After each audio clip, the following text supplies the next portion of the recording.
সাকিব ভাইয়া যেই টাইপের ওইটা আসলে আমি পাইনি, মনে হচ্ছে যে কিছুটা ওভার অ্যাক্টিং করছে। পেয়ে গেলাম তাণ্ডব সিনেমার লিঙ্ক, তারপর ঘরে বসে দেখে ফেললাম। সাবিলা নূর আপুকে বড় পর্দায় খুবই ভালো লেগেছে, একদম তামিল হিরোইনদের মতো লাগছে।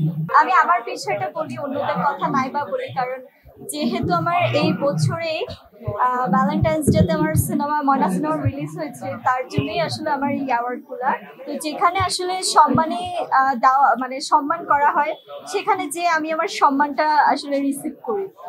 আর অন্যান্যদের ক্ষেত্রে কে কখন সিনেমা করেছে, আমার মনে হয় যে আমি এই বছরে যেহেতু আমি সিনেমা করেছি, আমার সিনেমা অলরেডি 3 থেকে 4 সপ্তাহ কিন্তু চলেছে।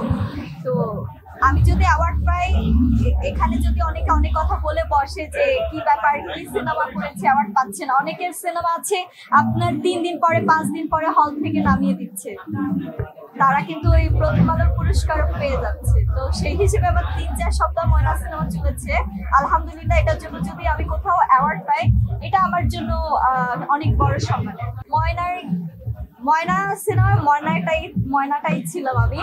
ওইটার ক্যারেক্টার ছিল একটা মানে 16-17 বছরের একটা মেয়ে, মানে ছোট থেকে বেড়ে ওঠা একটা মানুষের জীবনের লাইফে অনেক বাধা বিপত্তি, তারপর স্ট্রাগলার, এরকম একটা স্টোরি আসলে থাকে ময়নার। প্রেম, ভালোবাসা, বিয়ে, ডিভোর্স সবকিছুই থাকে ময়না সিনেমার মাঝে। যেহেতু এটা রিলিজ হয়ে গিয়েছে, এটা নিয়ে কথা বলতে কোনো বাধা নেই। যদি কখনো আপনার অ্যাপগুলোতে আসে, ওটিটিতে আসে, তখন আপনারা দেখুন। এই দিনটা না আসলে একদিনের জন্য না, কয়েক বছর ধরে সবাই চিন্তা করে যে আসলে ঈদ ছাড়া মানুষ হলে যাচ্ছে না, যার কথা চিন্তা করে মানুষ সিনেমাগুলো আসলে ঈদ উপলক্ষেই রিলিজ দেয় এবং অন্যান্য দিনগুলোতে রিলিজ দিলে দর্শক হলে আসছে না। এই চিন্তাধারাটা আসলে আমাদের ইন্ডাস্ট্রি। তো আমাদের ইন্ডাস্ট্রি সবারই উচিত বছরে অ্যাটলিস্ট 10-12টা সিনেমা আসুক, আরো বেশি আসুক, এবং ঈদ ছাড়া সিনেমাগুলো রিলিজ দেওয়া হোক। এবং যদি আমরা পরিবর্তন না করি আমাদের এই ইন্ডাস্ট্রিতে, আমাদের কাজের পরিবর্তন না, সময়ের পরিবর্তনগুলো, তাহলে আমার মনে হয় যে সবাই ওই ঈদমুখী হবে হলে।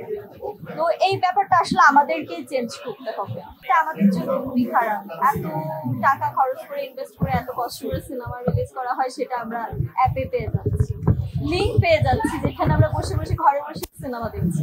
তো আসলে আমি হলে যে সিনেমা দেখতে পছন্দ করি, শাকিব খান ভাইয়ের সিনেমা সবার আগে আমি শাকিব খান ভাইয়ের সিনেমাই দেখি যতবারই সিনেমা রিলিজ হয়। বাট এবার আমি টিকিট পাচ্ছিলাম না, ঈদের পরপরই অনেকবার ট্রাই করেছি, তারপরে হাতে পেয়ে গেলাম তাণ্ডব সিনেমার লিঙ্ক, তারপর ঘরে বসে দেখে ফেললাম।